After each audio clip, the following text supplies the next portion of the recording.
अर्थ देता है जिंदगानी को, प्यार जीवन का सार होता है।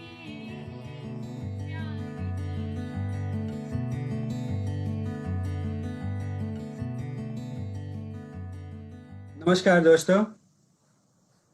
महाकवि नीरज ने कहा है कि मानव होना भाग्य है, कवि होना सौभाग्य, और कवित्री होना तो उससे भी बड़ा सौभाग्य है। तो आज हमारे बीच जो कवित्री मौजूद हैं, उनका मैं स्वागत आयरलैंड के सभी श्रोताओं की ओर से करना चाहूँगा। आज हमारे साथ स्वरूपा विशाल जी मौजूद हैं, जो बदायूं इंडिया से हमारे साथ जुड़ी हैं। मैं उनका बहुत बड़ा प्रशंसक हूँ। देश विदेश के सभी कवि सम्मेलनों में हम सब स्वरूपा जी की रचनाएं उनकी मीठी आवाज में सुनते हैं। स्वरूपा जी, बहुत बहुत स्वागत है आपका। अभिषेक जी, मैं बहुत अच्छी हूँ और बहुत अच्छा महसूस कर रही हूँ कि दोबारा वो सारा जो मंजर था मेरे जहन में दोबारा आ गया है, जो मैं बेलफास्ट में थी और आप जी, सबसे मेरी मुलाकात हुई थी। बहुत अच्छी स्मृतियां लेकर मैं वापस आई थी। तो आपको बहुत बहुत सादर नमन और सभी इंडियन कम्युनिटी के लोगों को मेरी ओर से। हिंदी कविता के इतिहास में कवित्रियों का योगदान स्वर्णिम रहा है।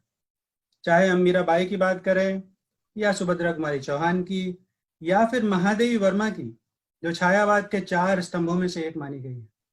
एक पूरा कविता काल ही उनके नाम से जोड़कर जाना जाता है। हम सब ये मानकर चलते हैं कि हिंदी कविता में नारी शक्ति का बहुत बड़ा योगदान रहा है। आप कैसे देखती हैं स्वरूपा जी इसको? निसंदेह रूप से स्त्रियों का, महिला कवित्रियों का हिंदी कविता के लिए बहुत बड़ा योगदान रहा है। अब जैसे आपने जो जो नाम लिए, अगर उन्हीं का मैं उदाहरण दूं, सुभद्रा कुमारी चौहान जी, तो उन्होंने जब लक्ष्मीबाई जी पे जब अपनी कविता लिखी, तब उन्होंने बताया क्या स्त्री की जीवटता होती है, क्या जिजीविषा होती है, और बहुत वक्त से स्त्रियों की आवाज को दबाया गया। देखिए, भारतीय समाज आप जानते ही हैं कि पुरुष सत्तात्मक समाज है। तो स्त्रियों की जहाँ आवाज बिल्कुल न्यून थी, वो साहित्य के माध्यम से थोड़ी मुखर हुई। तो उसमें हमारा प्रतिनिधित्व जब सुभद्रा कुमारी चौहान जी करती हैं, महादेवी वर्मा जी जब लिखती हैं कि मैं नीर भरी दुख की बदली, तो नारी जीवन की विसंगतियों को, उनकी त्रासदियों को वो अपनी आवाज देती हैं। और अभी मैं फेसबुक पर स्क्रॉल कर रही थी तो एक मुझे वक्तव्य मैत्री पुष्पा जी का नजर आया, हुस्न की बात मत करो, हुनर की बात करो। तो वो कहीं ना कहीं स्त्रियों में बताती हैं कि हुनर हमारा कितना महत्वपूर्ण है, ना कि हमारा बाहरी आवरण, जिससे लोग बहुत ज्यादा मतलब हमारी ओर आकर्षित होते हैं, स्त्रियों की ओर आकर्षित होते हैं। और कभी मुझे अमृता प्रीतम याद आती हैं जब वो कहती हैं कि मैं जो सोचती थी उसको मैं लिखती रही, और वो लिखना जो मेरा था वो देवताओं को जगाने की का एक उपक्रम था जो कई इंसानों में सो गए हैं। तो स्त्रियों को जन्मजात ये प्रकृति है, उनकी जन्मजात प्रकृति है कि वो स्नेह से, ममता से, करुणा से लबरेज होती हैं। तो जब भी उन्होंने कुछ रचा तो उन्होंने समाज को वो रूप दिखाया, समाज का वो सुंदर रूप दिखाया जो वास्तव में इस संसार का होना चाहिए, मानवीय जीवन का होना चाहिए, इंसानियत का होना चाहिए। तो एक सृष्टा है, तो वो दुनिया को खूबसूरत बनाने का उसका जो उपक्रम है उसकी रचनाओं में मुझे लगता है कि मुखरित हुआ और उन्होंने बहुत बड़ा बहुत बढ़िया तरीके से आपने हमें समझाया, और एक कवित्री के ही मुख से ये सुनना बहुत अच्छा हमारा सौभाग्य है।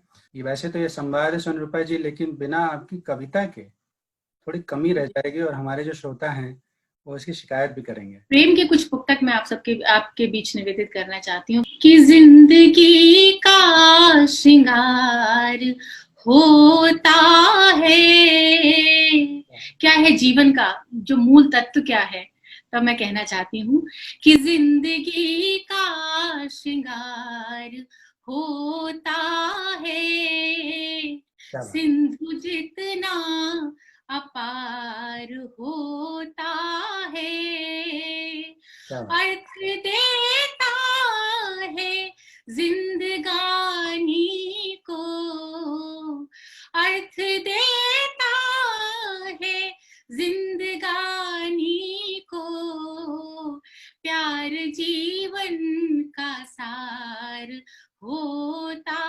है, प्यार जीवन का सार होता है, और दर्द का आकलन नहीं होता, दर्द का आकलन नहीं होता, इसमें कोई चयन नहीं होता, प्यार में डूबना ही पड़ता है, प्यार में डूबना ही पड़ता है, प्यार में आचमन नहीं होता, क्या बात है, प्यार में क्या बात, आचमन बहुत बढ़िया। नहीं होता। क्या बात है, क्या बात है सुनीता जी, हम सब बहुत ही सौभाग्यशाली हैं कि ये सुने, प्यार में आचमन नहीं होता, प्यार में डूबना ही पड़ता है। बात बिल्कुल सही है, और इससे बढ़िया जो है बात से रिश्ता पूरी तरह समर्पण मांगता है, कोई भी रिश्ता हो। बहुत बहुत सही बात है। वो कहा है, एक शेर है कि ये इश्क नहीं ऐसा, बस इतना समझ लीजिए, एक आग का दरिया है, डूब के जा रहा और है। डूब जाता है। वही बात है, वही बात। बहुत बढ़िया, बहुत बढ़िया। एक सवाल आपसे मैं पूछना चाहता था, वो ये कि हिंदी कवि सम्मेलन जो होता है, जिसमें हास्य कवि सम्मेलन या जनरल जो कवि सम्मेलन होते हैं, इनमें हम देखते हैं कि पुरुष कवि ही ज्यादातर दिखाई देते हैं, चाहे संचालक की भूमिका में, चाहे पार्टिसिपेंट। कुछ जैसे आपने कई देश विदेश में बहुत सारे कवि पिछले दिन आप यूके आई थी, उसके पहले अब अमेरिका गई थी, उसके पहले मुझे लगता है सारी दुनिया आपने देखी है कविता के माध्यम से, और कुछ एक दो नाम और हैं, लेकिन ज्यादातर में हम देखते हैं कि पुरुष प्रधान ही है ये।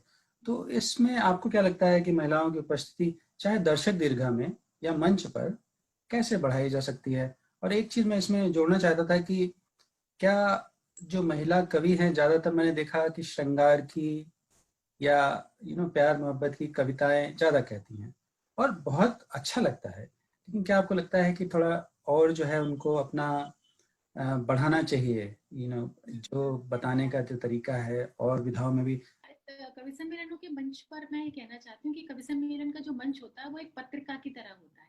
जी उसमें विभिन्न प्रकार के फीचर्स होते हैं, जी जैसे वीरस हो गया, हास्य रस हो गया, व्यंग हो गया, जी सामाजिक रचनाएं हो गई, श्रृंगार रस हो गया। तो कोई आयोजक भी अगर होते हैं, संयोजक भी अगर होते हैं, दर्शक भी होते हैं, तो वो विभिन्न प्रकार के रस देखना चाहते हैं, रंग देखना चाहते हैं जी कवि जी सम्मेलन के मंच पर। और इन दिनों क्योंकि हास्य का थोड़ा सा ज्यादा प्रभुत्व है, लोग वाक इतने त्रस्त हैं अपने जीवन से, तो जी उसका थोड़ा सा पुट ज्यादा रहता है। तो जी हास्य के दो कवि हो गए, वीरस के हो गए, व्यंग हो गया, ये सब चीज हो गई। कवित्रियां अक्सर श्रृंगार की कविताएं सुनाती, जैसा कि आपने कहा, तो उनके लिए, क्योंकि श्रृंगार का भी एक पार्टिसिपेंट होना चाहिए, प्रतिभागी होना चाहिए मंच पर, तो निसंदेह वो कवित्री के रूप में होती हैं। और कवित्रियां ज्यादातर हास्य में नहीं होती, वीर रस में नहीं होती। अगर वीर में होती हैं तो उनको बुलाया जाता है। तो जी एक कारण तो मुझे लगता है ये भी होता है, क्योंकि कवित्रियां, आपने जैसा कि प्रश्न किया उसका उत्तर भी आपने खुद ही दे दिया, जी क्योंकि जी उनका लिमिटेड होता है कि श्रृंगार रस ही ज्यादा प्राधान्य रहता है। तो जी मंच पर अगर श्रृंगार है का तो प्रतिनिधित्व करना होता है तो कवित्री एक या दो, इससे ज्यादा नहीं होती, कवि ज्यादा होती हैं, क्योंकि वो विभिन्न विधाओं में अपना प्रस्तुतिकरण करते हैं रचना का। तो एक कारण ये भी हो सकता है।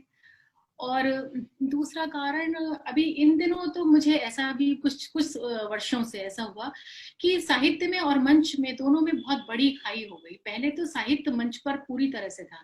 जी जो साहित्य के लोग थे, सही जैसे कहा। गोपाल दास नीरज जी, नेपाली जी, शिव जी मंगल सिंह सुमन, आप पूरी इससे आप परिचित होंगे ही। जी तो जी पहले जो मंच पर जो साहित्य था वो मंच पर था, मंच साहित्य दोनों कहीं अलग नहीं थे। आज जी पूरी तरह से सेपरेट हो चुके हैं। जी तो एक कारण ये भी होता है कि कवित्रियां, जैसे कुछ पूर्वाग्रह होता है कि भाई मंच पर कविता तो नहीं होती, तो वो खुद भी थोड़ा सा आने से झिझकती हैं अच्छा कि कविताएं नहीं है, आज वो माहौल नहीं है। ये भी कारण हो सकता है। और दर्शकों में भी शायद महिलाओं की प्रतिभागिता कम होने का कारण एक ये भी हो सकता है। जी और कहीं ना कहीं कुछ श्रृंगार के रूप में वो बात नहीं आ पाती, जो मूल होता है श्रृंगार का। थोड़ा जी कहीं रचनाओं का हल्कापन जो हो जाता है मंच पर कभी कभी, जी वो मैं अपनी दृष्टिकोण से कहूँ तो मुझे भी नहीं पसंद आता। इसीलिए जी मैं भी बहुत कम मंचों पर जाना पसंद करती सोनरूपा जी, बहुत अच्छा हमारा संवाद चल रहा है, बहुत अच्छे अच्छे सवाल जवाब आपने दिए। इसी पड़ाव पर एक और कविता या रचना हो जाए तो मुझे लगता है कि दर्शक हमें हमें जरूर साधुवाद देंगे। जरूर, जो आपने प्रश्न अभी पूछा था, मुझे लगता है कि इसी से मैं रिलेट करती हूँ। जी थोड़ा सा साहित्य का क्षेत्र हो या कोई भी क्षेत्र हो, थोड़ा स्त्रियों को थोड़ी सी कठिनाई का सामना करना पड़ता है पुरुषों की बनिस्बत। जी और अपने अस्तित्व को पहचानना स्त्रियों के लिए बहुत जरूरी होता है। और अक्सर हम लोग दूसरों पर निर्भर रहते हैं कि वो हमारे अस्तित्व का सत्यापन करे, तब हम जाके खुद को जी स्थापित कर पाएंगे। लेकिन जी ऐसा बिल्कुल नहीं होना चाहिए। अगर खुद में विश्वास होगा तो राहें हमेशा सरल होती चली जाएंगी। तो एक स्त्री अस्मिता का गीत, आत्मबोध का गीत मैं पढ़ना चाहती हूँ स्वागत है, स्वागत है। कि आप हस्ताक्षर करें अस्तित्व पर जब, आप हस्ताक्षर करें अस्तित्व पर जब, क्या स्वयं को मैं तभी स्वीकृत करूंगी। आप हस्ताक्षर करें अस्तित्व पर जब, क्या स्वयं को मैं तभी स्वीकृत करूंगी। आप हस्ताक्षर करें अस्तित्व पर जब। ये खुद से मैं प्रश्न कर रही हूँ और जी खुद ही उसके उत्तर दे रही हूँ। कहीं ना बिल्कुल कहीं ऐसी विषमताएं मेरे सामने भी आई, तब बिल्कुल। मैंने अपने भीतर क्या जज्बा रखा था वो उस गीत में मैंने व्यक्त करने की कोशिश की है। स्वागत है। कि कोटरों की ओट में जीवन न होगा, प्लेट सी गोलाई में नर्तन न होगा। थोड़ा सा कठिन आपको लग सकता है, थोड़ी हिंदी की शब्दावली मैंने ज्यादा प्रयोग की है नहीं नहीं, और ठीक है। थोड़ा नवगीत का तेवर भी है इस गीत जी में। जी कि कोटरों की ओट में जीवन न होगा, प्लेट सी गोलाई में नर्तन न होगा। मंजिलों का रूप धुंधलाएगा निश्चित, स्वप्न की गंधों का घर लेपन न होगा। स्वप्न की गंधों का घर लेपन न होगा। उड़ में सकती हूँ अगर पंछी सदृश तो, उड़ में सकती हूँ अगर पंछी सदृश तो, बाह भर आकाश क्यों आवृत करूंगी। क्या बात है, क्या बात है। आप हस्ताक्षर करें अस्तित्व पर जब। और अगला बंद है। जी जो अपरिचित था उसे मैं जान पाई। अपने भीतर जब मैंने झांका तब मैंने लिखने की कोशिश की है कि जो अपरिचित था उसे मैं जान पाई। अपनी आवाजों को अपना मान पाई।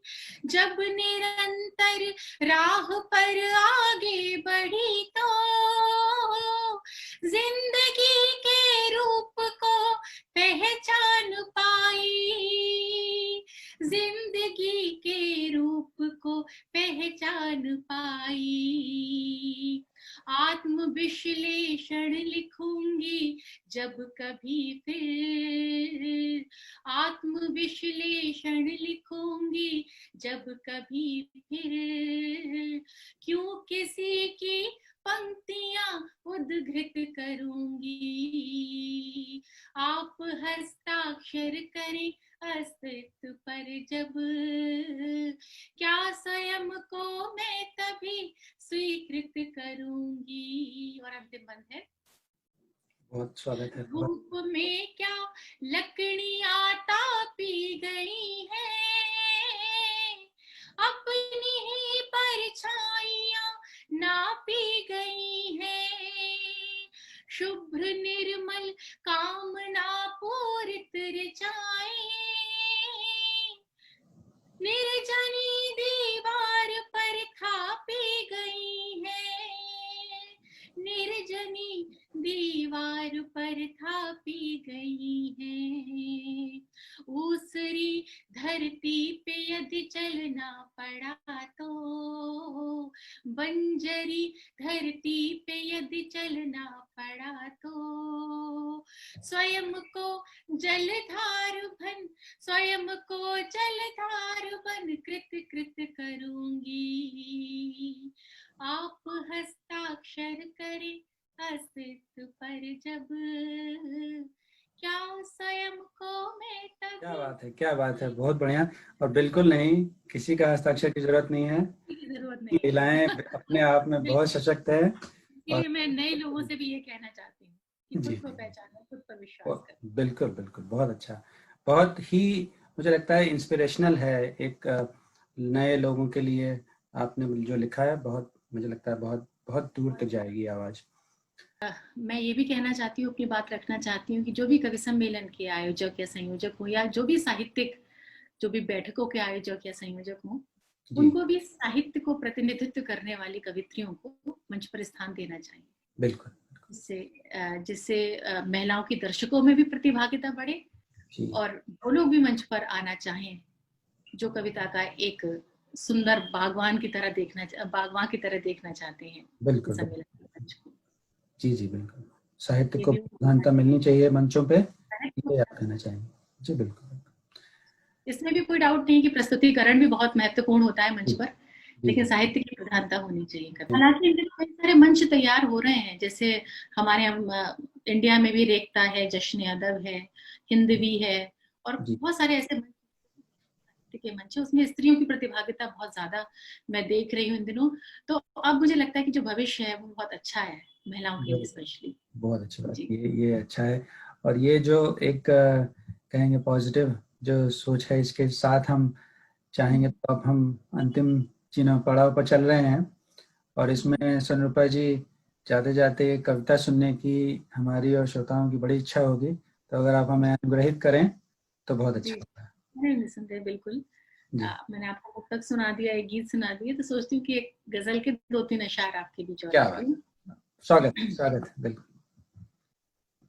कि यही छोटा सा गहना चाहिए था, यही छोटा सा गहना चाहिए था, तुम्हारा प्यार पूरा चाहिए था, यही छोटा सा गहना चाहिए था, तुम्हें ही ध्यान में रखता है कोई, तुम्हें ही ध्यान में रखता है कोई, तुम्हें ये ध्यान रखना चाहिए था, तुम्हें ये ध्यान रखना चाहिए था, क्या बात, भले ही काठ का बिस्तर ही होता, मगर बाहों का तकिया चाहिए था, क्या बात, क्या बात, मगर बाहों का तकिए तकिया चाहिए था, तुम्हारा प्यार पूरा चाहिए था, यही छोटा सा गहना। क्या बात है स्वरूपा जी, बहुत ही सुंदर गजल, और थैंक यू सो जो है मंत्रमुग्ध हो गया। और आपकी आवाज़ जो है बहुत मीठी है, सरस्वती का आपको बड़ा आशीर्वाद है, मच। और आपने हमें अपना बहुमूल्य समय दिया, हिंदुस्तान से दूर रहकर हमें हिंदुस्तान की आत्मा से जुड़ने का एक मौका दिया। बहुत बहुत धन्यवाद, हृदय से आपका आभार। और हम आपका बहुत बहुत आभार, अच्छा लगा आपसे बात करके। हम ये उम्मीद करेंगे कि आप फिर बेलफास्ट आएँ और फिर हमें कविताएं और गीत और गजल सुनाएं। निश्चित बहुत तौर बहुत आभार, थैंक यू। पर।